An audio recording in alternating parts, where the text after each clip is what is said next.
नमस्कार. तुम्हाला मी एका पाटलांची गंमत सांगणार आहे. पाटील म्हटलं की कसं रांगडं व्यक्तिमत्व, झुपकेदार मिशा, गावामध्ये अन्याय बिन्याय करणारे अशी चर्चा, असं साधारण स्वरूप आपल्या डोळ्यासमोर येतं. पण मला जे पाटील भेटले ना, ते मात्र झुपकेदार मिशाविषा असलेले, पण तरी देखील मिशीत मिश्किल हसू शकणारे, आणि फक्त स्वतः हसणारे नाही तर भोवताली जमणाऱ्यांना छान हसवणारे आणि त्यांच्यामध्ये आनंद निर्माण करणारे. तसे मूळ गावाकडचेच, म्हणजे कराड जवळच्या पाटण तालुक्यातल्या मारुल हवेली या गावातले. शिक्षणाच्या निमित्तानं आपल्या पुणे शहराकडे आले आणि या शहरातच वाढत गेले सर्वार्थानं. इथे सनदी अधिकारीही झाले. पण अधिकारी असून सुद्धा नुसतं रुबाब न गाजवता माणसांमध्ये सहजतेनं मिसळत गेले. खुर्चीच्या या बाजूनी पलीकडच्या बाजूला कधी गेले ते त्यांचं त्यांनाही कळलं नसेल. पलीकडच्या बाजूला म्हणजे कार्यकर्त्यांच्या खुर्चीत, नेत्यांच्या खुर्चीत, राजकीय लोकांच्या खुर्चीत खासदार बिसदार झाले.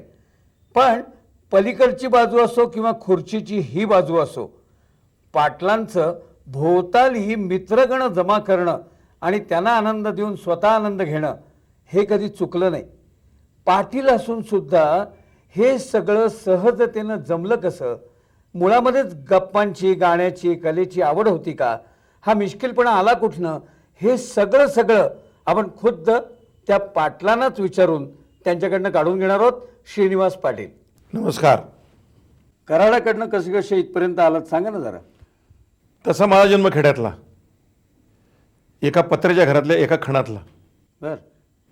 खण म्हणजे 2 झाडं एकावर ठेवून 2 भिंती 7x8 असेल एवढ्याच एका खणात जन्मलेला माणूस. वेळ वगैरे काही माहिती नव्हती. मी माझ्या नानी नावाच्या एका आजीला विचारलं की नानी माझा जन्म कधी झाला? तर ते म्हणले तुम्ही जरा रडला जन्माबरोबर. मी बाहेर आले आणि सुताराच्या मेटाच्या पिपळावर सूर्य वर आलेला बघितला 7:15. हे त्यावेळचं टायमिंग. तशातला माझा जन्म. त्याच खेड्यात मी वाढलो. माझे वडील पेशंट वकील, आई निरक्षर परंतु बहुश्रुत. बायका जे उखाणे घेतात ती, जातीवरची गाणी. वडील अंगापिंडाने रुबाबदार आणि आमच्या समाजातले त्या काळचे त्या ठिकाणी शिकलेले मोठे वकील, नामांकित वकील. पण शिकायला सुरुवात केली ती खेड्यातल्या शाळेतच. मारुती देवळ हीच आमची शाळा. मास्तर 1, वर्ग 4, पहिली खाली, दुसरी जरा वर, तिसरी कोपऱ्यात, चौथी जरा वर. एकत्र शाळा, एकच मास्तर. साळुंगे मास्तर यायचे. जाड चपला, धोतर, काळा कोट, वरती हिरवा फेटा आणि कानात पेन्सिल. जरा चष्मा खाली गेला आणि वाईट जर बघितलं की विचारायचं नाही, सरळ बाहेर जायचं. चष्मा खाली हा सिग्नलच आहे. समोर टेबल, त्याच्यावर रूळ. त्याला रूळ का म्हणतात? रूल प्रमाणे जायचं, नसेल तर रूळ बसतो. तो एवढा मोठा रूळ.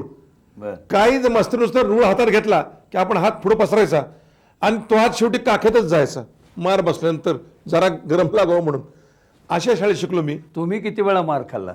मला तसं मार खायची वेळ आली नाही. त्याचं कारण पहिल्यापासून मी एक पाठी होतो. पहिल्या दिवशी शाळा ज्यावेळेला घेतली त्यावेळेला ती शाळा माझ्या घरात भरवली. माझं घर मारुतीजवळ, यामध्ये एक 40-50 फुटाचं अंतर. शाळेत जायचं, मास्तर मारतोय लहानपणाच्या डोक्यात बसल्या कारणानं मी शाळेतच गेलो नाही. पहिले 2 दिवस माझ्याच माच्यावरती, माझ्याच ओसरीवरती शाळा भरली. आणि हळूहळू मला एक महत्त्वाचं काम देण्यात आलं. ते म्हणजे शाळा सुटली की घंटी वाजवायची. देवळाची घंटा आणि शाळेची घंटा एकच, ती मारुतीच्या देवळाची घंटा. आणि त्यामुळं हळूहळू पाडे, पर्वच्या, श्लोक, अभंग, पूर्व, पश्चिम, दक्षिण, उत्तर अशा खांबावर दिशा. परोपकार हेच पुण्य आणि परपेडा हे पाप, हे तुकाराम महाराजांच्या 2च ओळी. आणि त्यातून मी शाळा शिकलो आणि हळूहळू कराडला आलो. कराड हे प्रीतिसंगमावरचं गाव, कृष्णाने कोयनाच्या प्रीतिसंगमावरचं एक छान गाव, लहान गाव. स्वातंत्र्य मिळालं मला आठवते. 15 ऑगस्ट 1947 रोजी चौली नावाचं एक पिवळं नाणं होतं. ते नाणं, एक झेंडा आणि एक लाडू मला मिळाला होता. आणि जुनं एसटी स्टँड ते दत्त चौक, एवढीच मुलांची मिरवणूक. काय हो, मला एक उत्सुकता आहे की पत्री सरकाराच्या परिसरातलं ते गाव, हो. तर तिथला स्वातंत्र्य दिन काही वेगळा साजरा झाला होता? एक रथ केला होता. बर. त्या रथावर पुढे सिंह होते. भारतमाता नावाची एक मुलगी अशी उभी केली होती, तिच्या हातात झेंडा होता. बर. आणि माधवराव जाधव जे आमचे होमगार्डचे कमांडर होते ते त्या ठिकाणी उभे होते. मला अजूनही आठवते. आणि ती मिरवणूक गावभर हिंडली. आणि ज्या कलेक्टर कचेरीवरती सातारला आणि ज्या तहसील कचेरीवरती कराडला ब्रिटिशांनी ध्वज फडकायचे त्या ठिकाणी तिरंगा झेंडा लावला होता. त्यामुळे झंडा ऊंचा रहे हमारा, विजयी विश्व तिरंगा प्यारा, सबको ललकाने वाला, सबको हर्षाने वाला, मातृभूमी का तनमन सारा, सदा शक्ती बरसाने वाला, अशी त्यावेळची गाणी. आणि मग नाना पाटलांचा, यशवंतराव चव्हाणांचा, किसनवीरांचा तो जिल्हा. आणि त्यामुळे त्या जिल्ह्यातल्या स्वातंत्र्यसैनिका भरता आलं. रात्री पंडित नेहरूंचं भाषण, बर रेडिओ म्हणजे छोटे खिशातले बाळे रेडिओ होते, फार मोठा रेडिओ, त्याच्यावरती विणकाम केलेले उत्तम प्रकारचे पडदे, बर त्याला हार घालून लोकांना खूप आनंद व्हायचा. आणि पंडित नेहरूंनी या देशाला स्वातंत्र्य मिळायचं जाहीर केलं आणि लोकांनी पेढे वाटले, फटाके लावले. तो स्वातंत्र्य दिन मी पाहिलेला आहे. वा म्हणजे स्वातंत्र्यापूर्वी जन्माला आलेला, स्वातंत्र्यानंतर आता हयात असलेला, पण स्वातंत्र्य दिनाचा खेडेगावातला छोट्या तहसील कचेरीला मेळावा पाहिला मी माणूस आहे. वा त्या तहसील कचेरीवर किंवा तशा पद्धतीच्या जिल्हाधिकारीच्या कचेरीवर आपण जिल्हाधिकारी म्हणून जाऊ असं मनात तरी आलं होतं का? लहानपणी निबंधामध्ये आपण कोण होणार, काय होणार, अशा प्रकारची चर्चा चालायची. तर मला पुढारी व्हायचं होतं, बर मंत्री व्हायचं होतं. खरं तर लहानपणी मी लेवी डे बघितला होता. लेवी डे म्हणजे ज्या काळामध्ये अन्नधान्याची टंचाई होती, तुटवडा होता, त्या काळामध्ये शेतकऱ्यांनी स्वतःहून वाजत गाजत म्हणून आपल्या बैलगाड्यातून बैल सजवून त्यांच्या शिंगाला रंग लावून त्यांच्या अंगावर झुली घालून ते धान्य वाजत आणून द्यायचं. त्यावेळी हुगळी नावाचे कलेक्टर होते. आणि कलेक्टर म्हणलं की ते साहेबी टोपी, सन हॅट म्हणतात अशा प्रकारची, आणि ते टाय लावून वगैरे बसायचे. तेव्हा मला असं वाटायचं की हा सूटबूट घातलेला माणूस, हा हुगळी, हा भारतीय कलेक्टर होता. बर आणि ते कलेक्टर आणि ते वाजत गाजत लोक धान्य घालतात, तेव्हा या धान्याची टंचाई या आपल्या देशातली संपवली पाहिजे. आणि कलेक्टरला धान्य मागावं लागू नये, तर कलेक्टरनं म्हणावं की आणखी काही नव्या योजना आणतोय. तसं कलेक्टर हो हे माझ्या मनात डोकवायचं खरं. परंतु लहानपणापासून यशवंतराव चव्हाणांच्या सावलीत वाढल्या कारणानं त्यांचं ते असं उत्साहदायी नेतृत्व, वक्तृत्व, दातृत्व हे सगळं लहानपणापासून पाहिलं. खरं तर चव्हाण साहेब हे मी जिथं राहत होतो बोराडे बिल्डिंगमध्ये, तिथं वरती आत्माराम बापू जाधव नावे त्यांचे एक सहकारी होते, त्यांच्याकडे यायचे. रात्रभर हे मंडळी तारा तोड कुठं गाड्या उलटो असं काय करायचे. आणि पहाटे येऊन झोपल्यानंतर आम्ही मुलं पत्र्यावर खेळायचो. तर तिथं बडी नावाच्या त्या आत्माराम बापूंच्या ज्या पत्नी होत्या त्या आम्हाला नेमण द्या, अरे साहेब झोपल्यात कशाला ओरडताय रे. त्यामुळं साहेबांची एक जवळीक लहानपणापासून बघितली होती, साहेबांना अतिशय जवळनं बघितलं होतं. आणि त्यांचं ते उगवत वक्तृत्व. साहेबांचं कुठलं भाषण तुमच्या मनावर विशेष ठसलंय आणि त्यातला कुठला गुण तुमच्यासारख्या चांगलं बोलणाऱ्याला आवडलाय? म्हणजे शब्दकळा, आवाज, शब्द मांडणी. साहेबांच्या शब्द फेक जी होती, हां म्हणजे दृकश्राव्य ज्याला म्हणतात. हां आपण रेडिओ ऐकतो आणि टी व्ही बघतो. बरोबर. म्हणजे गदिमांच्या भाषेत जर सांगायचं म्हटलं तर सांचीपार राहावा आणि झुंजुरकाला जावा. वा सांचीपार म्हणजे ज्या वेळेला आपण म्हणतो की सूर्य बुडतोय, चंद्र अजून उगवायचा आहे, गाई गुरं घरी येत आहेत, त्यांच्या गळ्यातल्या घंटा वाजतायत. आणि झुंजुरका म्हणजे सूर्याचं किरण नुसतं येतोय जातोय. आणि बैला सोडल्या कारणानं, गायींच्या धारा चालल्या कारणानं जो आवाज येतो ते झुंजुरका. दृकश्राव्य चव्हाण साहेबांचं भाषण, ज्याला RSVP म्हणतात, rhythm sound speech and volume, वा RSVP. नाट्याभिनय नावाची गोष्ट वक्तृत्वात असावी लागते. आपलं म्हणणं लोकांवर पोचवण्याचा हातवारे, आवाजाला चढ उतार, काही वेळा लावून बोलण्याची वृत्ती, आपल्याच टोपीवरती हळूच मधून 2-3 बोटं अशी सरकून खिशात हात घालून प्रसंगी थोडं मागं जाऊन लोकांची आपल्या शब्दांची फेक लोकांच्या मनात उतरली का नाही, लोकांच्या डोळ्यात बघण्याची वृत्ती आहे. ही वक्तृत्वाची कला जी आहे ती चव्हाण साहेबांच्याकडे होती. वालचंदनगर इंजिनिअरिंग कॉलेजच्या एका समारंभाला, स्नेह संमेलनात माननीय यशवंतरावजी गेले होते. एक फुगा फुटला आणि मुलंच ती सगळी ती हसायला लागली. चव्हाण साहेबांनी त्या फुग्या फुटल्याचं निमित्त घेऊन म्हटलं की जीवनामध्ये असंच फुगत फुगत माणूस वरती जातो आणि फुगा पटकन फुटतो. जीवनात कधी काय होईल हे कळत नाही. तुम्ही आता फुग्यासारख्यात असे सहज फुटू नका. फुटला तर देशासाठी फुटा, सेवा करून फुटा, सभा खिशात येते. असा तो फार मोठा वक्ता मी जवळ पाहिला. यशवंतरावांसारखं आणि कोणाच्या वक्तृत्वाचा तुमच्यावर विशेष परिणाम झालाय, म्हणजे भारावून जाऊन ऐकलेलं वक्तृत्व? खरं तर राजकीय वक्तृत्व करणारी मंडळीमध्ये यशवंतराव चव्हाणांनाच मी जास्त मानतो. बॅरिस्टर पै, नाथ पै ही इंग्रजीतून बोलायची. त्यावेळी इंग्रजी काय आम्हाला फारसं कळायचं नाही, आताही कळतं समजा दावा नाही. परंतु उत्तम इंग्रजी कसं बोलावं, म्हणजे पंडित नेहरू त्यांचं भाषण ऐकायला यायचे, पेटी वाजवल्यासारखं बोलायचं. MR जयकर तसं बोलायचं, बॅरिस्टर PJ पाटील तसं बोलत असतात. म्हणजे मराठीतलं बोलणं हां. हे साहित्यिकांचं मी खूप ऐकलं. कोण? नानासाहेब शेवाळकर असोत, बर. शिवाजीराव भोसले असोत, कीर्तनातून बाबा महाराज सातारकर असोत, हं. जगन्नाथराव जोशी एक बोलायचे. जनसंघाचे. जनसंघ अतिशय उत्तम. बर. म्हणजे आपला विषय सोडायचा नाही, माणसांना फिरवत फिरवत फिरवत आपल्या मुद्द्यावरती आणायचं, अशा प्रकारचं वक्तृत्व लागलेले. तुम्ही जगन्नाथराव जोशींचा विषय काढला म्हणून विचारतो की आपण एखादं आपल्याला आवडणारी गोष्ट ज्यावेळेला ऐकत किंवा अनुभवत असतो, वक्तृत्व काय, सिनेमा काय, नाटक काय, त्यावेळेला ती सांगणारी व्यक्ती कुठल्या पक्षाची आहे हे मनात पण येत नाही ना. त्यावेळेला पक्षही नव्हता आणि आजही नाही. शेवटी गुणांची पूजा करायची असते. ज्याला जे सांगायचं आहे तो किती प्रभावीपणे सांगतोय. बाजारात आंब्याची एक पाटी येते, दुसरी एक पाटी असते, तिसरी एक पाटी असते. ज्यावेळेला आपण जातो तेव्हा नक्की काय बघतो? पहिल्यांदा रंग, रूप, गंध, आकार आणि सगळ्यात शेवटी जरा फोड, चव. चव. हातात आंबा घेतल्यावर कसा वाटा? बचक्या एवढा आंबा म्हणतात. हां, हां. भरून. रंग पिवळा धमक केशरी, सुगंध हा हा पिकलाय. आणि नंतर तो मालक जो असतो तो थोडी एक दुसऱ्या आंब्याची एक फडकतो आणि आपण खातो म्हणतो हा द्या डझनभर. अशा कुठल्या कुठल्या कलांचा आस्वाद तुम्ही घेतलेला आहे? मी लहानपण खेड्यात गेल्या कारणानं भजन मला खूप आवडतं. हं.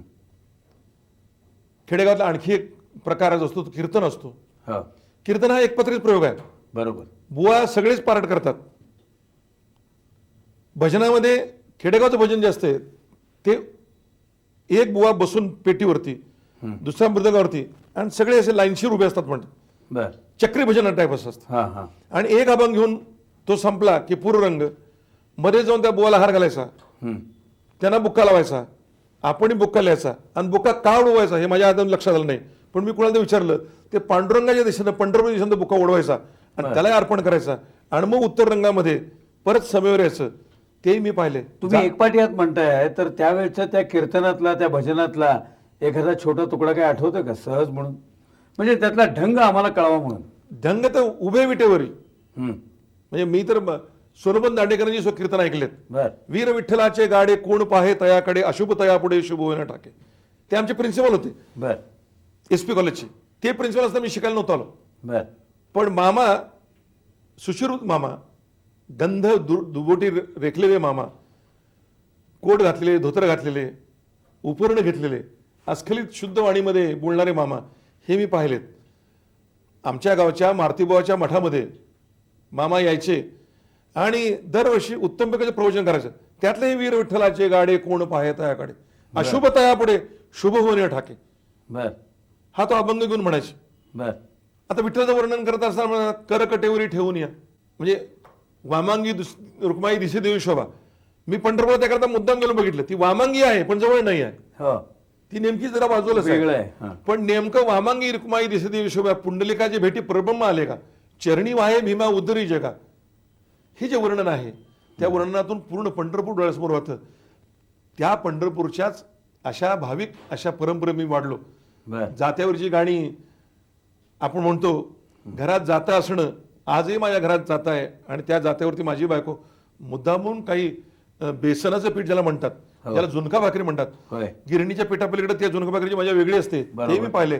आणि माझ्या आईच्या मांडीवरती हं. भल्या पाठे उठून बायका पाहिली पाहिली दळण करायच्या. त्यावेळी मांडीवर मला लागून थोपटत थोपटत त्या ज्या ओव्या म्हणायच्या. ओव्या आहेत त्या ओव्या मी ऐकल्या कारणाने त्या ओव्या माझ्या मांडीवर झोपून डोक्यात गेलेल्या आहेत. उदाहरणार्थ? उखाणे डोक्यात गेलेले आहे. म्हणजे ते पीठ तिथं कसं बाहेर येतं आणि त्याच्या कशा एक वरंगळ्या म्हणतात किंवा थोड्या हे बनतात, हां. ते मी पाहिलेलं आहे. मग त्यामुळे गिरणीतलं पीठ आणि जात्यावरचं पीठ, गिरणी सुद्धा आम्हाला जावं लागलं. त्यावेळेला तो गिरणवाला जो असायचा त्यानं आपला पहिला नंबर लावावा, लगेच द्यावं, याकरता आम्ही नेहमी धडपड करायचो. आणि त्या माणसाविषयी आम्हाला फार मोठा आदर असायचा की एवढं मोठं इंजिन. त्यावेळी गिरण्या म्हणजे पिठाच्या गिरण्या हे ह्याच्या नव्हत्या, इलेक्ट्रिकच्या नव्हत्या. हां. ते दांड्यानं ते इंजिन फिरवायचं धबाक धबाक धबाक करून आणि पोक पोक पोक पोक वाजायला की गिरणी चालू झाली की पळत जायचं आणि आपली पिशवी तो ठेवायची आणि त्यानं लवकरात लवकर आपण दळण टाकलं पाहिजे याकरता. आणि तो दळण टाकतो, खाली हात मारतो, डबा सरकवतो, पीठ काही खाली पडतं, त्याचं आपलंही पडतं, लोकांचंही पडतं. त्याचं काय करतात ह्याचंही हा मला मोठं आश्चर्य असेल. किंवा पुढं काय करतो, ते डबे भरून ठेवतात, लोकांचा हळूहळू जमा करून आपला संसार वाढवण्याचा पीठवाला मी पाहिलेला आहे. तुम्ही पुढे अधिकारी झालात, जिल्हाधिकारी झालात, विभागीय आयुक्त झालात, नेतेही खासदारी झालात. या सगळ्या वाटचालीमध्ये उद्घाटनं समारंभ याच्या निमित्तानं बोलत असताना तुम्ही अगदी लावणी तमाशा याच्यावर सुद्धा फार उत्तम बोलल्याचं आम्ही ऐकलेलं आहे. तर ह्याचंही मूळ त्या गावाकडे आहे म्हणता येईल.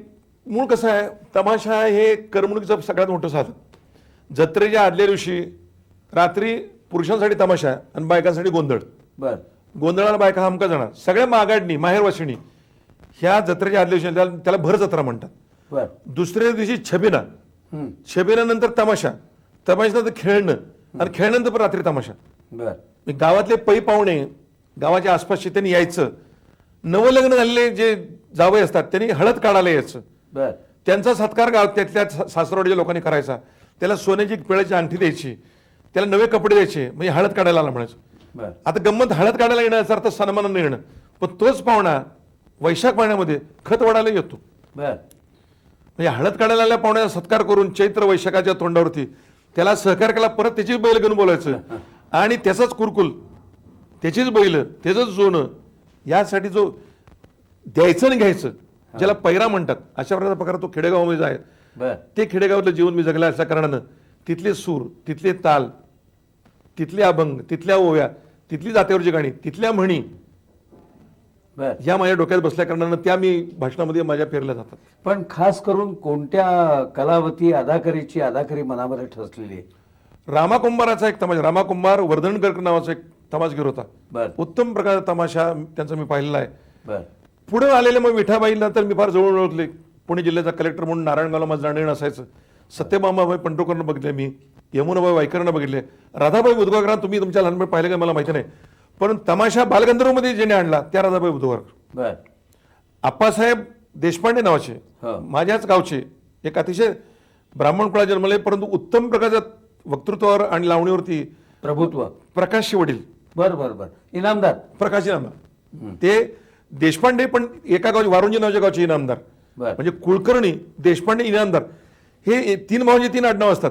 जसे आप्पासाहेब इनामदार यांना मी फार जवळून पाहिले.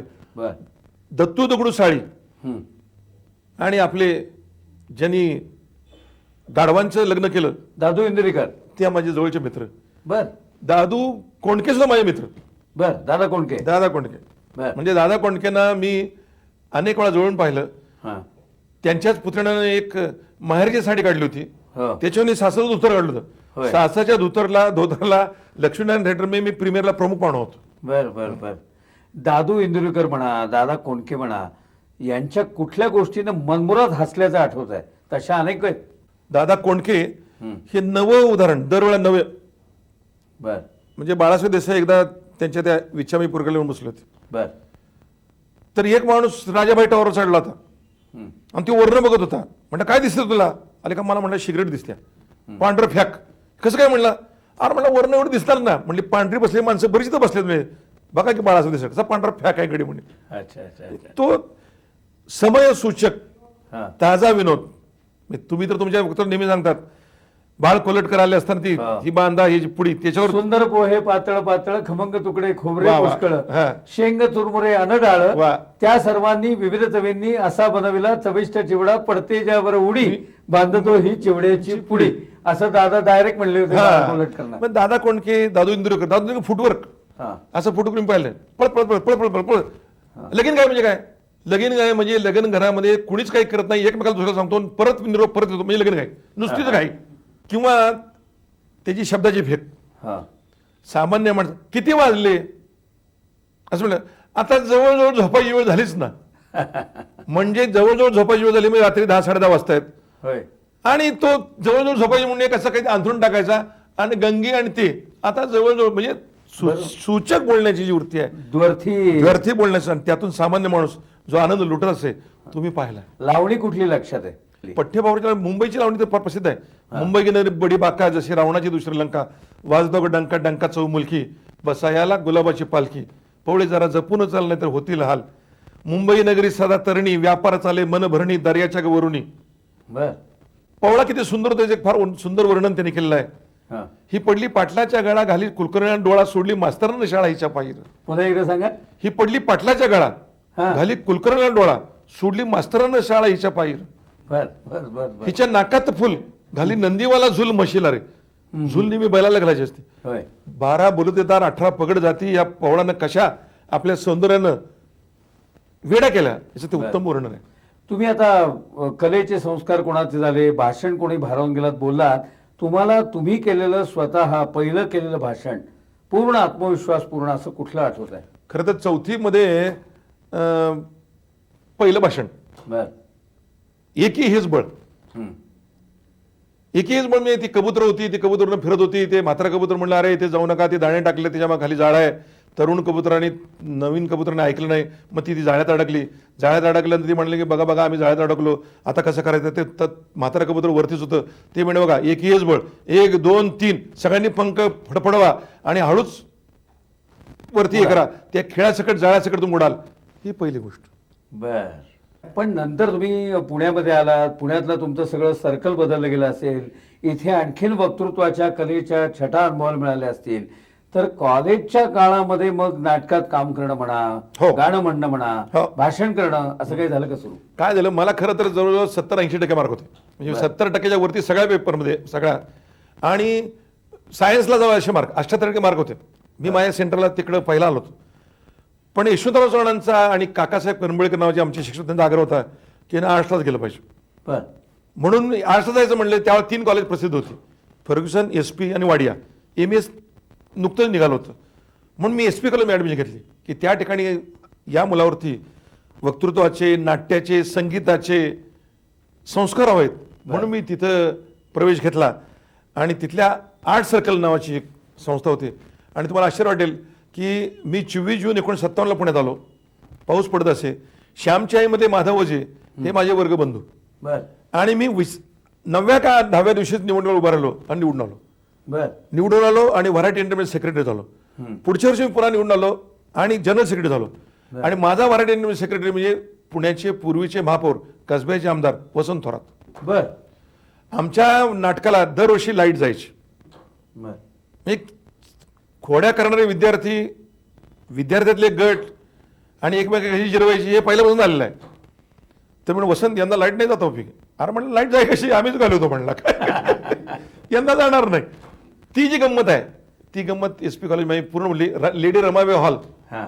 तिथल्या चालणारे तालमी, तिथं केलेलं भावबंधन. बर. कुठली भूमिका? भावबंधन मी इन्स्पेक्टर होतो. बर.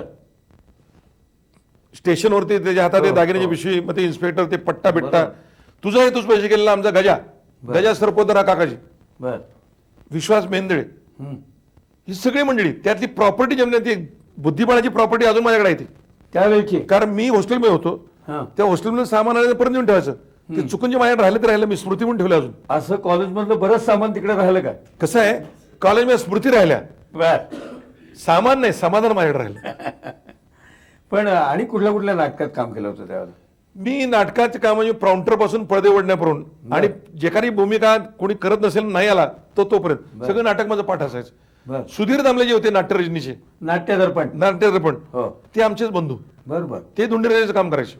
म्हणजे विश्वास बेंद्रेंपासून माधव वजनपासून सुधीर दामल्यांपर्यंत नंतर कलेच्या प्रांतात जे गाजले ते सगळे सगळे आमच्या बरोबरचे. बर. मुलखा वेगळी माणसं जी त्याला भेटली विश्वासला, त्यातला मी एक मुलखा वेगळा माणूस आहे. बर. त्यामुळं समृद्ध वारसा असलेल्या सर परशुराम महाविद्यालयामध्ये ते अंग माझं फुलत गेलं. का हो, पण याच सर परशुराम महाविद्यालयाच्या त्याच लेडी रमाबाई हॉलमध्ये न आवडणाऱ्या वक्त्याला चोप देण्याचं कामही त्या काळात होत होतं. हो, खरंय. तर तुमचा त्यावेळेचा कॉलेजमधला काही विशेष अनुभव आहे का?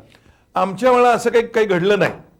पण त्या आमच्या लेडी रमा महाविद्यालयाच्या त्या जो लेडी रमाबाई हॉल होता हा. त्याचा एक नाटकाचा पडदा काही कारणाने जळला. बर. तो पडदा परत उभारा जावा तो याकरता दीपक केरून नावाचे आमचे एक सर होते. बर. ते सगळ्या विद्यार्थ्यांना आवाहन करायचे आणि त्यांच्या डोळ्यातून घळघळ अश्रू यायचे. मग त्यावेळेला साधारणतः 60 ते 70 रुपयाला तोळा सोनं होतं. बर. 35 रुपयात खानावळ होती. म्हणजे विद्यालयाच्या मेसमध्ये जेवायचं तर 35 रुपये, जीवनमध्ये जेवलं तर 45 रुपये. बर. म्हणजे 10 रुपये वाढीमध्ये महिन्यावर उत्तम जेवण मिळायचं. असं तो काळ. त्या काळामध्ये ₹2 वर्गणी करून तो पडदा ज्यावेळा पुन्हा आम्ही लावला, तो मखमली पडदा, त्यावेळेला खरं समाधान आम्हाला मिळालं. बर. बर. त्याच लेडी रमाबाई हॉलमधलं. तुम्ही जीवनचा वगैरे उल्लेख केलाय. जीवनचा उल्लेख अनेक जण त्यावेळेचं SP च्या मुलांचं आवडतं रेस्टॉरंट म्हणून केला जातो. हो. आता जेवढी कॉलेजची मुलं कॉलेजपेक्षा रेस्टॉरंट मध्ये असतात तशी तुम्ही मंडळी होतात का? त्यावेळी 2 रेस्टॉरंट, एसपीला जीवन, हा, फर्ग्युसनला लकी आणि गुडलक. बर. कॉमर्सला वरचं मद्रास आणि खालचं मद्रास, आता रुपाली आणि वैशाली. त्यावेळेचं मद्रास कॅफे आणि बस. Jagannath Madras health home. ते वर आणि खाली. बर, आणि फ्रेंड्स म्युझिक, आणि वरती एक ब्रिटिश लायब्ररीच्या समोर म्युझिक होतं. बरोबर. मी 7-8 रेकॉर्ड एकावर ठेवायच्या. एक पावली नावाचं नाणं असं ते टाकलं की सगळ्यांनी गोळा करायचे पैसे आणि ते टाकायचे. आणि त्यात विशेषतः आर्टची मुलं, दुपारी वेळ जात नसे, शिवाय अलकाडोकी जवळ 12 सिनेमा, 1 आणा सायकल स्टँड, 3 आण्याच्या गोळ्या अख्ख्या हॉस्टेलला वाटायच्या. सिनेमे कुठले कुठले त्यावेळेला पाहिलेत? मला डायरी लिहायची सवय. बर. तर काही दिवसापूर्वी माझ्या मुलाला माझ्या डायऱ्या सापडल्या. तर मी पहिल्या वर्षाला 1957 115 सिनेमा बघितले. 365 दिवसात 115 सिनेमे. म्हणजे आठवड्यात 2 होते की काय चालू? काय व्हरायटी, सगळी व्हरायटी ना. 12 दुपारी ही मॅटिने बघायचा, संध्याकाळी डेक्कन. आणि डेक्कनला हिंद विजय नावाची टाकायची होती. आता जी नटराज आहे ती. बरोबर. डेक्कन, हिंद विजय, अपोलो, ह्या सगळ्या, भानुविलास, विजय, लक्ष्मीनारायण नव्हतं बरोबर. त्यावेळा, याच टाकायचा. पण कुठले सिनेमे पाहिलेत? कोणी विशेष कलावंताचे झपाटून पाहिलेत का? आनाडी पाहिला मी त्यावेळेच्या कालामध्ये, देवानंद, हम्म, राज कपूर, हम्म. दिलीप कुमार, सायरा बनवून नंतर जंगली पाहिला मी. बर. आणि त्यात आणखी एक वेळ हा. असायचं, फर्स्ट डे फर्स्ट शो. बर. आणि कोणाबरोबर बघितलेला फार महत्व असायचं. कोणाबरोबर बघितलंय? मी त्या ज्या गमती होत्या की फर्स्ट डे फर्स्ट शो बघायचा आणि 9 वाजता परत येऊन सगळ्यांना जागा करून काय काय त्यात आहे सागर संगीत सांगायचं, कुठलं गाणं आवडलं सांगायचं, कुठलं आवडलं आणि कसं सांगितलं? कसं सांगितलं हा. आणि कोण कोण होतं. नाही, कुठलं आवडलं आणि कसं सांगितलं ते आम्हाला सांगा. म्हणजे ते तसं सांगणं म्हणजे खरं तर कुणाला घेऊन जर गेलं असेल ना हा. तर सुरुवातीला जायचंच नाही. बर. अंधार पडला जायचं ना, उजेड व्हायच्या आत बाहेरच. बर, बर, बर. त्या गमती होत्या त्या काळात. हे नंतर मोकळेपणाने घरातल्यानं सांगितलं का? हो, नक्कीच सांगितलं. त्याचं कारण आहे, जे न देखे रवी ते देखे कवी. हा. तसं आपलं आपण सांगितलेलं बरं असतं. खरं आहे. कुणीतरी सांगण्यापेक्षा आपण सांगितलं बरं असतं. पण त्यावेळेला झपाटून पाहिल्याचं हे जे वर्णनाचं सांगताय तुम्ही, तर कोणाची गाणी, कोणाचा अभिनय विशेष करून आवडत होता? शंकर जयकिशनची गाणी, नौशादची गाणी, मराठीमध्ये आनंद मानेचे जे सिनेमा आहेत ते, दत्ता डावजेकरांची गाणी, श्रीनिवास खळेंची गाणी, यशवंत देवांची गाणी भरपूर ऐकली. बर. सगळ्यात मोठी गमत मी गजानन वाटून आम्ही समोर समोर ऐकले. बर. कुठे? दोन दुरावर दोघे आपण, तू तिकडे आणि मी इकडे. कुठे म्हणजे चौक, बी सायन्ना, जरा सामने ताओ छलिये, छुप छुप चलने में क्या राज है, बिना का गीत मला. हा. घरात रेडिओ नाही, हॉस्टेलमध्ये रेडिओ नाही, एसपी कॉलेज समोर एक पानाचं दुकान, बर. दत्त सायकल मार्ट समोर पानवाले, बुधवार 1 ते 16 सबसे बडी पैदान. आणि ती 16 गाणी ऐकत, पाऊस असू द्या, वारा असू द्या, सायंकाळला तिथं उभं राहायचं, ती सगळी गाणी ऐकायची. आणि पहिले पैदान में कौन सा गीत बजा, वो सुबह बाथरूम में. त्या बाथरूमच्या आवाजात का होईना एखादी ओळ म्हणून दाखवा ना तुम्हाला अत्यंत आवडलेल्या शंकर जयकिशनच्या किंवा नौशादच्या गाण्याची. बचन मधलं गाणं होते. हा. नंतर एक गाणं नया दौर मधलं होतं, मांग के साथ तुम्हारा. हा, मग ते तुम्हाला नक्की आठवलं, ते ऐकवा ना. मांग के साथ तुम्हारा मांग लिया है. त्याचं शूटिंग जेजुरी झालं होतं. बर. जे आम्हाला कळलं ते जाताना आलं, पण शूटिंग बघायला जावं, ती शूटिंग बघायला मिळावं एक मनात खूप असायचं. स्टुडिओ इथं होते, नवयुग होता, नंतर त्यात मी चाकण मिल झाली, शंकर शंकरशेठ रोड. होय. पण खरं शूटिंग बघायला मला पहिलं हेमा मालिनीचं ड्रीम गर्ल्स. कुठे? LLB ला मुंबईला गेलो, बरं. तेव्हा आमच्या काही मित्रांच्या मुळे मला आरके स्टुडिओ जात आलं, ते शूटिंग बघितलं. शूटिंग काय असतं हे त्यानंतर मला बघायला मिळालं. बरं वाटलं का भ्रमनिरास झाला? नाही, ते पिक्चर मध्ये जसं असते तसं नाही, ते कटकटच जास्त असते. होय. आणि जोडून होतंय ते, म्हणजे स्टेज परफॉर्मन्स आणि पिक्चर परफॉर्मन्स फरक आहे हे तेव्हा जाणवलं. स्टेज आर्टिस्ट आपल्या मनातले कल्लोळ भावना लेखकानं लिहिलेलं, दिग्दर्शकामार्फत शिकवलेलं लोकांपर्यंत कसं पोहोचवतं याचं महत्व नाट्य अभिनयाला जास्त आहे. पण आता तुम्ही ज्या पद्धतीने मांडताय या पद्धतीने पाहताना सगळा विचार येत होता का तुमच्या मनात? पाहताना विचार येतो काही वेळा की ह्या तुकडा बसलेला नाही. म्हणजे काही वेळा कपडे बदलले असतात, काही वेळा कुठली पिन इकडे लावली असते ती इकडे येते, रिबिन वेगळ्या रंगाची येते. आता कंटिन्युटी बर बर बर ते येते लक्षात. लक्षात येतं. तुम्ही या सगळ्या काळामध्ये तुम्ही निवडून आलात, म्हणजे भरपूर मित्र परिवार जमा केला. जनरल सेक्रेटरी होतो मी या काळात. तुमची मित्राची कल्पना काय? मित्र म्हणजे आपलं ज्याला दुखलं खुपलं म्हणतात ना, म्हणजे मराठी एक म्हण आहे की हातावरल्या फोडासारखं जपून म्हणतात. आई वडील हातावरल्या फोडासारखं जपतात. हाताला गट्टे पडतात कामामुळे, त्याला फोड येतात. ते जपायचं म्हणजे काय, त्याला परत हात लावता येत नाही, फुंकरही घालता येत नाही, पुन्हा काम करावं लागतं. पण तो फोड सोडून ते टिकाव धरावं लागतं. फोड तर असतोच असतो, टिकाव तर धरावंच लागतं. आपल्या जीवनामध्ये आपल्या बरोबर येणारे, आपल्या सुखदुःखाला फुंकर घालणारे, सुखाचा गुणाकार करणारे, दुःखाचा भागाकार करणारे, मैत्रीची बेरीज करणारे आणि वैषम्यातनं विषमता टाळून जे काही आहे त्याचं तिची वजाबाकी करणारे, ते खरे मित्र. असे तुम्हाला ठळक कोण कोण मित्र म्हणता येतील, शाळेच्या टप्प्यापासून कॉलेजच्या टप्प्यापासून ते आत्ताच्या तुमच्या काळापर्यंत? आता सांगायचं म्हणलं तर मित्र शरद पवार हे माझे फार जवळचे मित्र आहेत. हां. विठ्ठल मणियार आहेत, चंदूशेठ चोरडी आहेत, कर्नल कणसे संभाजी पाटील आहेत, धनाजीराव जाधव आहेत, विलास एकबोटे आहेत, ज्ञानेश्वर आगाश आहेत, बर अरविंद गोगटे आहेत, बरेच मित्र आहेत. बर. म्हणजे मी मूळचा एसपीला, पण असायचा तुम्ही बीएमसीसी वर. शरदवंशामुळे बीएमसीसी, निवडणुकामुळे ॲग्रिकल्चर, बर. जर्मन घेतल्यामुळं युनिव्हर्सिटीला आयसीएस असल्यामुळे सगळीच कॉलेजेस, बर. कुस्त्या, कबड्डी, क्रिकेट याकरता हमखास प्रेक्षक. कुस्ती पण खेळलाय? कुस्ती मी खेळलोय. कुस्तीमधले नाना नवले आमचे खासदार, हो. नंतर नाना जाधव नावाचे एक होते, बर हरी पवार नावाचा एक होता, बर. राम पवार म्हणून होता. कुस्तीचे सामने ते काय मी हमखास जाणार, बर. कारण कुस्तीवरती सातारा सांगलीचं फार प्रेम. होय. आणि त्या कुस्त्या बघायच्या. कबड्डी, राजाभाऊ वाकणकर मी कबड्डी बघितलेली आहे. बर सुरेश गुजराती मी ॲथलेटिक्स बघितलेलं आहे. बर. घाऱ्या परांजपे जे होते त्यांच्या उलट्या उड्या बघितलेल्या आहेत. म्हणजे एसपीला प्राध्यापक होते? SP ला. बरं. म्हणजे घाऱ्या परांजपे एक हातावर एकदा व्यायामाला सुरुवात केली की 1000 जोराशिवाय थांबणार नाही. बर. म्हणजे घामामुळं खाली माणसाची आकृती उठते. म्हणजे जसं आपण बाथरूममधनं बाहेर आलो आणि पाय पुसले नसले तर आपल्या पायाचे जसे ठसे उमटतात, हां.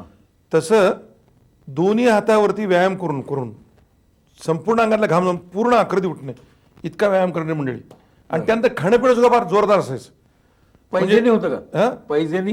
पैजेनं म्हणजे पैजेनच. कारण असं आहे की रविवारची फीस झाली, आमची फीस झाली म्हणतात रविवारी मेसमध्ये फीस करायची आणि पुन्हा झाल्यानंतर एकदम 51 गुलाम कोण खायला दाखवेल तर अर्ध्याचं सुट्टीत खाऊन दाखवणार. जेवण झाल्यानंतर पूर्ण गुलाबजाम परत खायचे. बर. तर सुधीर मराठे नावाचा माझा मित्र होता, तो तिथून पळायचा पर्वतीनं परत आणा गुलाबजाम. अशी मंडळी होती. तुम्ही गुलाबजाम आणि श्रीखंडाचं सांगताय, जी. पाटलांना त्यात रस होता का पाटील गुडलककडे जायचे? नाही, आम्ही गुडलकडे म्हणजे नाही, गुडलकडे तर आम्ही कधी कधी जायचो, पण कॅम्पास जाऊन जर आम्ही आलो समजा हां. तर आम्ही जमिनीच्या 3 इंच वरती असायचो. कारण- भाऊ कॉलेज पोरं कॅम्पास जाऊन आली. म्हणजे आम्ही एकदा सकाळी एक जर्मनचा पेपर बुडून 3 जण आम्ही कॅम्पात गेलो. बर. आणि कॅम्पामध्ये एकमेकाच्या खांद्यावर हात ठेवून सायकल, बर. एका पोजन इकडे आहे म्हणजे काय झालं, हे असं जायचं नसतं. का जायचं म्हटलं, रस्ता मोकळा आहे, आम्ही 3 जण आहोत, सायकली आमच्या आहेत, जायला काय हरकत आहे.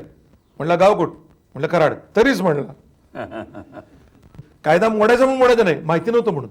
बर बर. तुमची स्वतःची विरंगुळ्याची आनंदाची काय कल्पना आहे?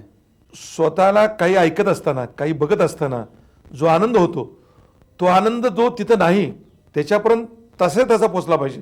त्याला ते न दाखवता सुद्धा त्याच्या डोळ्यासमोर ते उभं राहिलं पाहिजे. बर. वेगळ्या माध्यमातून. म्हणजे उदाहरणार्थ एखादं सुंदरपैकी मी एक गाणं ऐकलेलं आहे हां. आणि त्या गाण्यातले बारकावे, त्यातले शब्द हे माझ्या मनात ठसलेले आहेत. ते माझ्या मित्राला मला सांगायचे आहेत. तर ते सांगायचं वातावरण निर्मिती करून तो शब्द तसा, तो दुसरा शब्द इथं बसणार नाही, हाच कसा बसतो, हे त्याच्यामध्ये पोचवण्याची जी आहे. मगाशी तुम्ही गाण्याचा विषय काढलाच होता, तर आता पुन्हा गाणं असं प्रेझेंट करणं सांगताय, तर आठवतंय का कुठलं असं सांगितलेलं गाणं जे खूप तुमच्या मनावर ठसलं? विसरशील तू खास मला दृष्टी आडव होता, यशवंत देवांची रचना.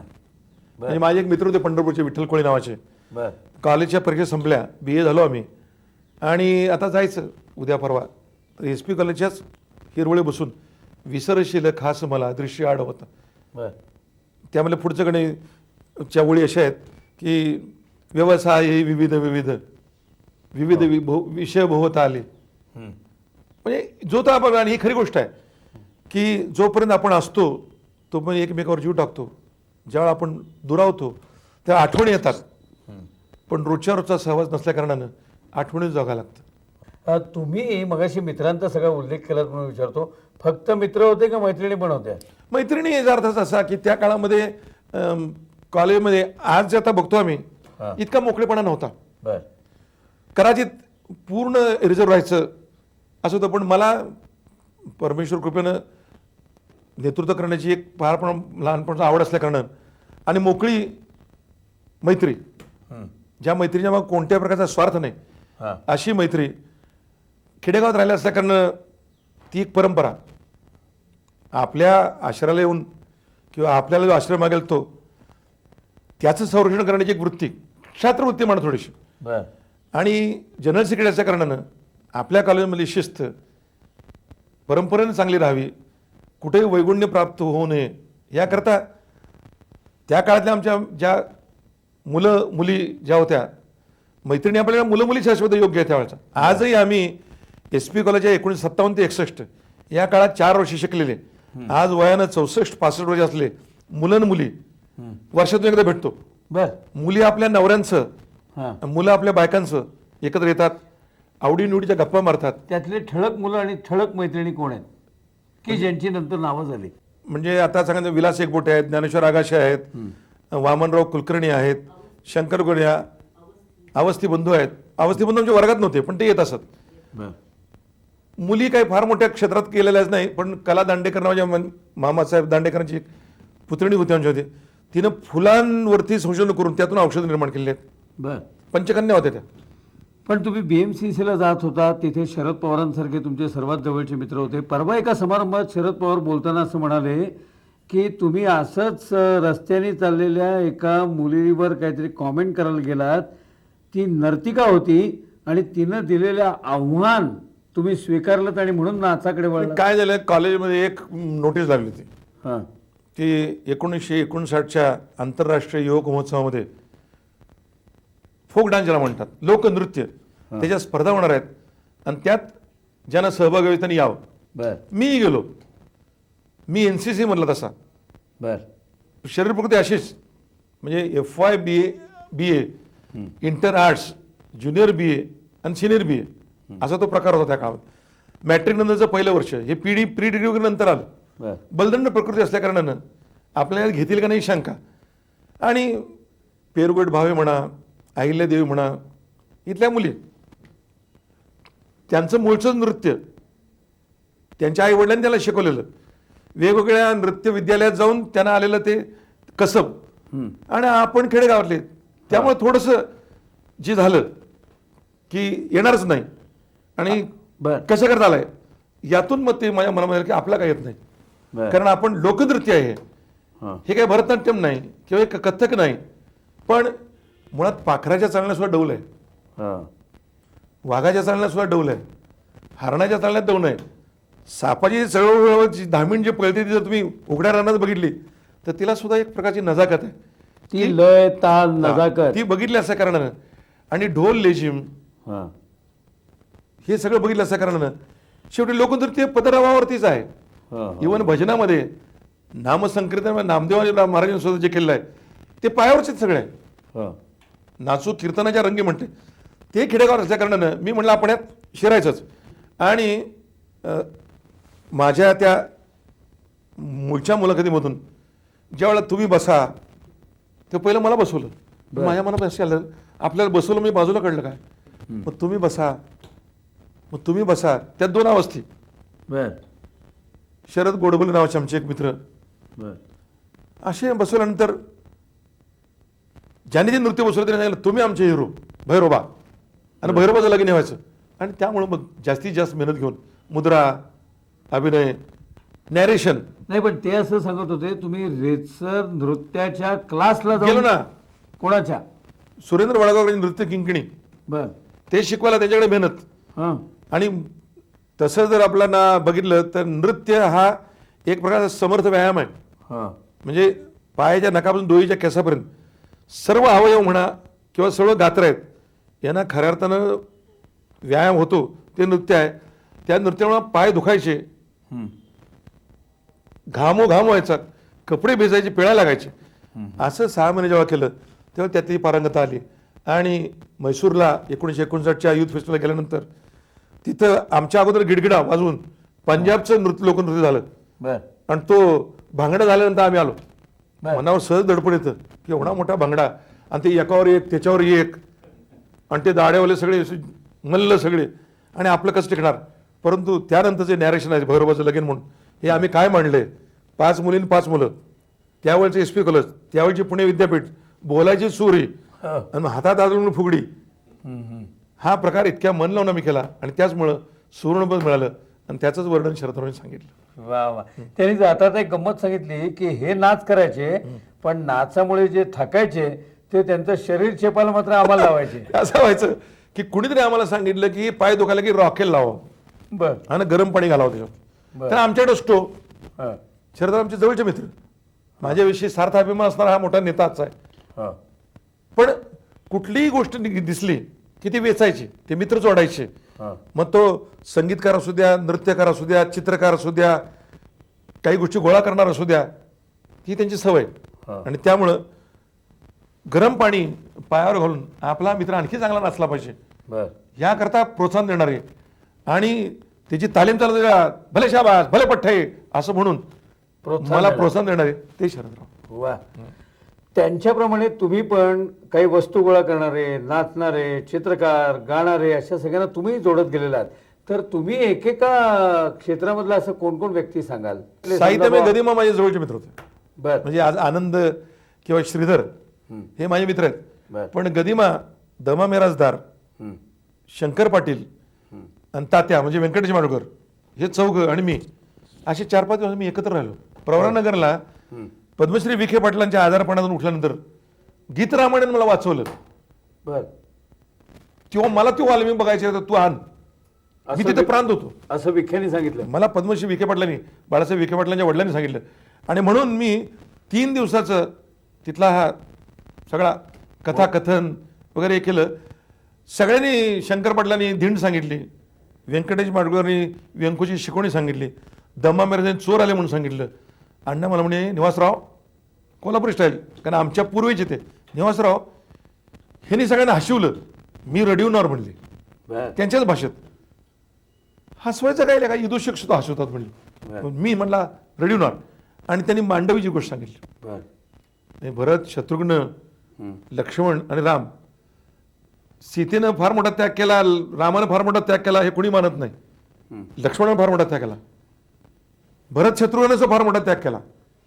भरतानं गादी मिळाली असताना पादुका सांभाळल्या आणि पूर्ण ब्रह्मचर्य पाळलं. त्यांच्या घरातल्या मांडवी नावाची एका त्यांच्या पत्नीची कथा त्यांनी सांगून लोकांना रडवलं. आणि मी पद्मश्री विखे पाटील आपल्या उपरनं डोळे पुसताना बघितलंय. आणि परत आल्यानंतर मला अण्णा म्हणले, द्या टाळी निवासराव, जमलं का नाही. आणि त्यांना मी टाळी दिली आणि अक्षरशः पायावर डोकं ठेवलं. शब्द सृष्टीचा तो सम्राट होता, प्रभू होता. असेच एक सम्राट पु ल त्याच काळात पुण्यामध्ये पण होते. त्यांचा कितपत गाठभेट झाली? पु ल मला नेहमी सरकार म्हणायचे. बर पुलंचं सुद्धा बालपण किंवा तारुण्य हे कोल्हापुरात गेले. होय. कोल्हापुरात जनरली मंडळी तब्येत तब्येतीनं हृदय आणि मुजरा करायची एक पद्धत अशी अशी करून किंवा असं, म्हणजे ते मला म्हणे, काय सरकार काय आहे का नाही. म्हणजे हाय. पुलंच्या कल्पनेतून NCPA मध्ये उत्तरा केळकर यांचं कालच मी गाणं ऐकलं, फैयाज, अशा 5 कन्याची बैठकीची लावण्याचा कार्यक्रम शरदरावांनी आयोजित केला. शरदराव मुख्यमंत्री, पु ल, आनंद मोडक आणि सगळेच सेक्रेटरी. आणि मी माझ्या पत्नीला घेऊन गेलो, जायला मला जरा उशीर झाला. शरदराव सारखं मागं बघायचे आणि बघितल्यानंतर मी म्हणलं आलो आणि चीफ सेक्रेटरी मागं बसले, मी शरद बसले. म्हणलं साहेब हे बरं नाही. पाच म्हणले, ही कलावंतांची मैफिल आहे, यामध्ये पुढं नाही मागं नाही, मान नाही मारातब नाही, इथं जात नसते, पात नसते, पद नसते, इथं निखळ आनंद असतो, बस म्हणले. ती सगळी मैफल आणि बैठकीतल्या लावण्या फयाजनं म्हणली, पतंगाची लावणी म्हणल्यानंतर मग पु ल, आम्ही कुठली पतंगाची लावणी आहे, गाडीची लावणी आहे, कुठली घोड्याची लावणी आहे. पतंगाची कुठली? तुम्हाला पाठ आहे म्हणून तुम्हाला पतंग उडवित होते ग बाई मी, पतंग उडवित होते. बर ती गाणं फयाजने फार सुंदर ते केलं. आणि नंतर उत्तरा केळकर काल मला भेटल्या, त्यामध्ये त्यांची गाणी येतं. त्यांचं कालचं सुशीलामधलं जे गाणं होतं, कुण्या गावाचं आलं पाखरू दर बसलंय तोऱ्यात आणि खुदकन हसते गालात, कुण्या गावाचं आलं पाखरू. हे गाणं हा. त्यांनी काल म्हणून दाखवलं आणि मी त्यांना आठवण दिली की सुशला म्हणली प्रार्थना मी म्हटली आहे पण हे तुम्हीच म्हणले म्हणाल का, त्यांनी काल ते म्हणून दाखवलं. बर. तेव्हा पाखरू कौलं तुझं कबूतर सहजच बसलं माझ्या कौलावर, काळीज माझं उडूनही गेलं तुझ्या डवलावर. बर.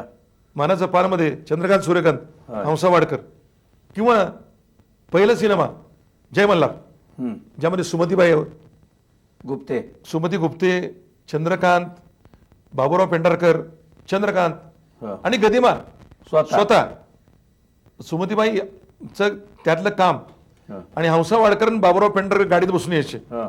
आणि त्यावेळची ती गाणी नांदाय जाते खुशालीत रावा देते ओळख या माझ्या गावा, चावल्या पावल्या मी चुरून मुरून साठवीन खुशालीचं पत्र तुम्हा पाठवीन एका रातीत येऊन जावा. बर. ही जी गाणी एका रातीत येऊन जावा राहावा नाही, ही जी गंमत आहे ती त्यात होती. काठेवाडी घोड्यावरनं पुढ्यात घ्यावं मला, होय. राजसा जाऊया जेजुरीला, गार लागतंय पाणी पायाला खांद्यावर घ्यावं मला. हे जी विनवणी आहे त्या काळातलं ग्रामीण भागातली सळसळच्या तारुण्याची जी दिशा दाखवण्याची गाणी होती ती ही सगळी. ती गाणी सगळी. काय हो, त्यावेळेला असं भरभरून भारावून जाऊन भेटलेले हे कलावंत नंतर तुम्हाला एक शासनामध्ये आणि राजकारणामध्ये पद आल्यानंतर जेव्हा समोर आले त्यावेळेला मी तुमचा फॅन होतो असं तुम्ही मोकळेपणाने सांगितलंय का? सांगितलं, सांगायलाच पाहिजे. कोणाकोणाला? जे पुलन जर मला आठवतंय ती सांगण्याची काही आठवण नाही, पण पुलं गेले आणि मला कळलं, मी पहिलं विमान धरलं. बर. आणि पुलंचे ताईंच्याकडून सुनीताबाई. सुनीतांच्याकडून कांगवा मागून मी घेतला. बर. त्यांचा पांढऱ्या केसांचा भांग मी पाडला बर. आणि घरातली उशी मागून त्यांच्या मानेखाली मी सगळ्यात शेवटच्या प्रयाणामध्ये घातलेली आहे. सल तो अजूनही इथं आहे. हा. त्याच्या अगोदरचा एक जोक त्यांनीच मला सांगितला, हा. मला जो आठवतोय.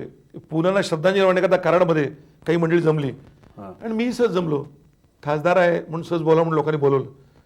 पण पुलं जायच्या अगोदर 7-8 दिवस त्यांच्या घरामध्ये एक इलेक्ट्रिशियन आला बर. आणि तो काहीतरी गडबड करत होता, थोडंसं दुरुस्ती करत होता. बर. त्या पुलं सुनीताबाईंना म्हणाले, सुनीताबाईंना, हे don't confuse him, he is doing something with fuse. बरोबर. म्हणजे असं हजर जबाबी आणि शेवटपर्यंत लोकांना हसवणारा. खरंय. शेवटी थोडा कंप होत होता. असा एक जिगरीचा कलावंत. चित्रकार कोणी भेटला का? कारण तुम्ही ज्या गावाकडनं आलेला तो भाग सगळा पंतप्रतिनिधींनी, आप्पासाहेब पंतांनी. मी औंधचं सगळं म्युझियम पाहिलेलं बरं. आहे. चित्रकार बाबा गजबर जवळून पाहिले आहेत, चंद्रकांत चित्र जवळून पाहिले बरं. आहेत, सूर्यकांत चंद्रकांत माझे मित्र आहेत. आमच्या लहानपणचे ज्याला आयडॉल म्हणतात, हा. हे आता तुम्ही आयडॉल बघताय, होय. बलदंड शरीराचे आणि फेट्यामध्ये आणि गळ्यामधल्या त्या पेट्या ज्या होत्या त्यामध्ये त्याला पेट्या म्हणतात ना? पेटे म्हणून हा, हा. ते पेट्या असणारे आणि घरातली माती उकरून आपल्या शिष्याला शिकवणारे बर. अशी म्हटली तालमीत अशोक असले ती जवळून मी पाहिले आहेत. चंद्रकांत सूर्यकांत हे त्यावेळेचे आमचे आवडते कलावंत. सूर्यकांत माझी निवडणूक चालत असताना गेले आणि त्या निवडणुकीचे भाषण करून मी ओंजळवर फुलं नेऊन कोल्हापूरच्या नाक्यावरती ती गाडी थांबवून घातली. बर. खरं तर एकदा असं झालं की मुख्यमंत्री म्हणून जयश्री गडकरांना एक सदनिका शरदरावांनी दिली आणि मला तिने आनंदाने सांगितलं की जयश्री गडकरला मी एक सदनिका दिली. मी म्हटलं जयश्री गडकरला कोणी दिली? सूर्यकांत देणार का? ते म्हणजे अर्ज घेऊन ये. आणि तीच आज मार्केट यार्डमध्ये असलेली सूर्यप्रकाशमधली एक सदनिका चंद्रकांतच्या बंधू धाकटे सूर्यकांत सूर्यकांत. यांना मी दिली. तिचा ताबा मिळत नव्हता, ते कुलूप फोडून मी त्याला ताबा दिला. ही माझी आठवण आहे. बर. हो. का तुम्ही एवढं भरभरून मनपूर्वक लोकांना मदत केली, निवडणुका जिंकल्यात, कॉलेजपासून निवडणुका जिंकल्यात, माणसं इतकी जोडत गेलीत, आयुष्याची जोडीदारीण रेतसर पाहून पाटलांच्या घरात निवडली गेली का प्रेमात? नाही, पाहून. त्याचं कारण असं आहे, मी तुम्हाला मगाशी आठवण सांगितली. सुमतीबाई गुप्ते जय मल्हार मधल्या त्यांचं ते नेसणं, त्यांची ते पदर घेणं, गळ्यात ते मंगळसूत्र, त्यातलं ते डोरलं, विशेषतः कोल्हापुरी, ते त्यांचा थाट बघून माझा एक रमेश शहा नावाचा मित्र होता, त्याच्याकडे मी चित्र काढून घेतलं. बर. हां, आणि ते चित्र माझ्याकडे होतं आतापर्यंत. बर. ते माझा जे पहिला अल्बम त्यात मी लावलं होतं आणि तशीच बायको करायची मी ठरवलं होतं. चित्रावर हुकूम. त्या चित्रावर हुकूम आणि तशीच बायको मला मिळाली. बर. आणि त्यामुळं माझं सुखाचं आहे. मी सांगतो की एकही मानापमानाची कल्पना न बाळगता, एकही पै हुंडा न घेता, पाटील असून उचलून जाऊन सासऱ्याला त्रास देऊन काढण्यापेक्षा सासरकडली मंडळी बोलून माझ्या दारात लग्न केलेलं मी एकच आहे. ज्या काळामध्ये मला खूप काही मिळालं असतं, पण जे मिळालं असतं ते चटकन गेलं असतं, पण जे मी खूप काही मिळवलं ते अजूनही माझ्याकडे आहे. वा, अशा त्या तुमच्या मनात रुजलेल्या वहिनीला बोलूया ना. या हो. नमस्कार. नमस्कार. नमस्कार. काय हो, तुमचं पाहण्या बिण्याचा कार्यक्रम झाला होता का? झाला होता ना. हो. हो येस. काय त्यांची ऍक्टिव्हिटी होते का काय विषय? अट म्हणजे त्याने बघून एकदम गारच झाले ना. त्याने एकही प्रश्न विचारला नाहीये मला. ते गार झाले. हा. वा वा वा वा. दॅट वॉज तुमची चॅलेंज. हा? दॅट वॉज चॅलेंज ऍक्च्युली हा. For me. आणि माझी अट होती, म्हणजे वडिलांनी अट घातली होती की कुठला कसा नवरा हवा.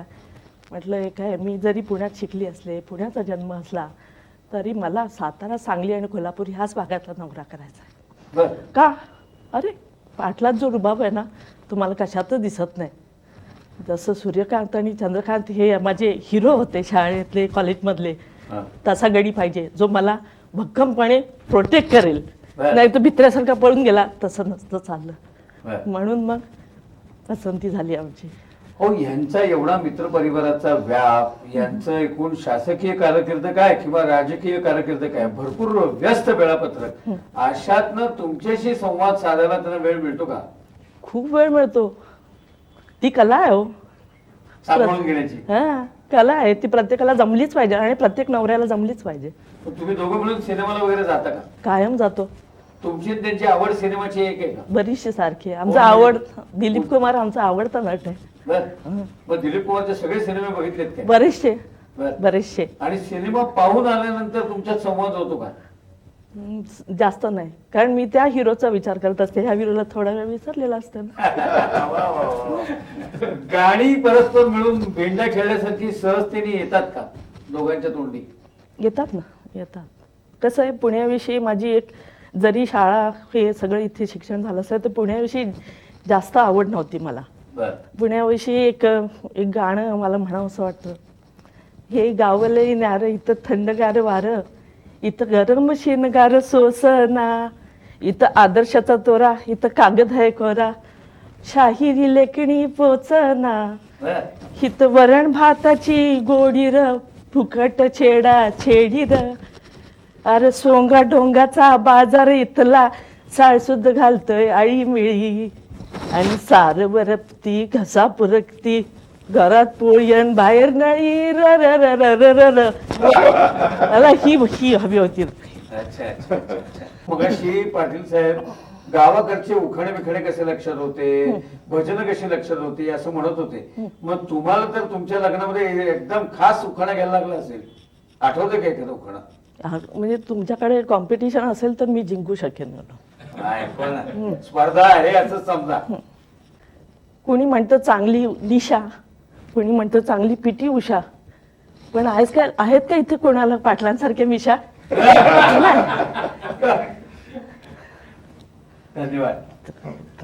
का हो, तुम्ही कायम तुम्हाला असंच मिशीतल्या मिशीत मस्त मिश्किलपणे हसताना आणि टिप्पणी करताना बघितलेलं आहे. तुम्ही स्वतः अस्वस्थ कुठल्या गोष्टीने होता? मला कोणी लबाड बोललो की मी अस्वस्थ होतो. त्याने खरं खरं सांगितलं ना की 1 मिनिटात मी कबूल करतो. परंतु वेगवेगळ्या मार्गाने आपल्याकडे उतरायचा प्रयत्न केला की मी म्हणतो लव्हार जगली सोय करू नका, जे असले खरं सांगा, बर. लगेच देतो. म्हणजे एखादा माझ्या हाताखालचा माणूस आहे आणि त्याला सिनेमाला जायचंय आणि तो म्हणतो की साहेब माझं काम आवडलं, मी सिनेमाला जाऊ का? जा म्हणतो. पण माझी आजी आजारी आहे, तिला औषध करायचंय आणि तुम्हाला परत सिनेमा सापडला तर मला ते आवडत नाही. मनापासून सरळ खुल्लं खुल्लं सांगा.